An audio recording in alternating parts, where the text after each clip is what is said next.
For over 1,000 years, medical practitioners across Europe and the Middle East operated under a strict rule. The ancient Greeks and Romans had already figured everything out. The texts of early physicians were treated as absolute, unquestionable truth.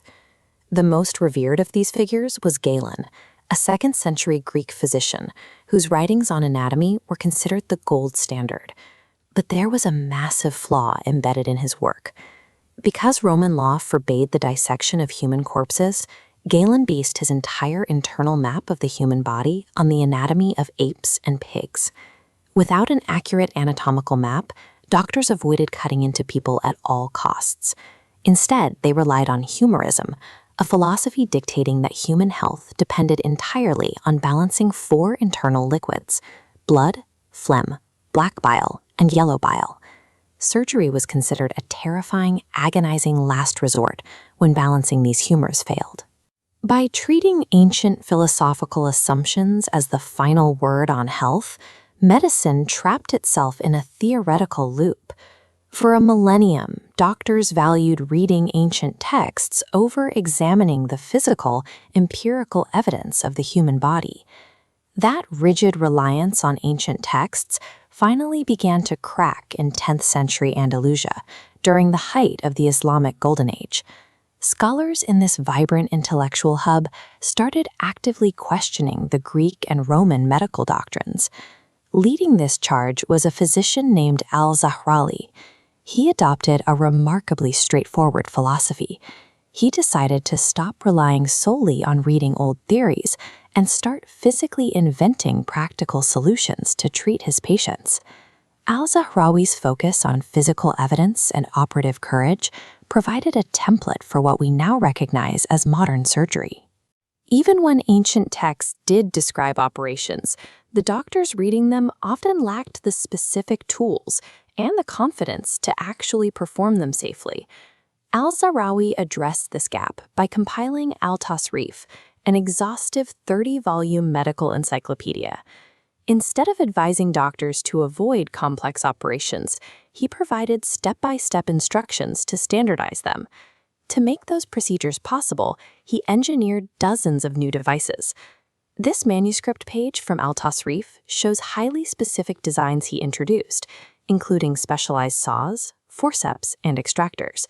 He described these tools in immense detail to prove they could be manufactured and used safely. And these were highly functional physical tools. Take a look at these weathered metal tools. They verified that the instruments Al-Zahrawi designed were forged by craftsmen and used directly on patients. By engineering specific tools for specific problems, Al-Zahrawi standardized surgery, making complex procedures repeatable for other doctors.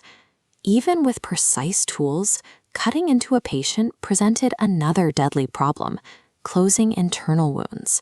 The standard practice of the time was either burning the bleeding wound shut with a glowing, smoking hot iron, or using coarse silk threads that the human immune system immediately rejected, almost guaranteeing a severe infection. The solution came from an accidental observation. Al-Zahrawi noticed that his pet monkey had eaten the strings of his lute, an instrument threaded with cords made from sheep and goat intestines.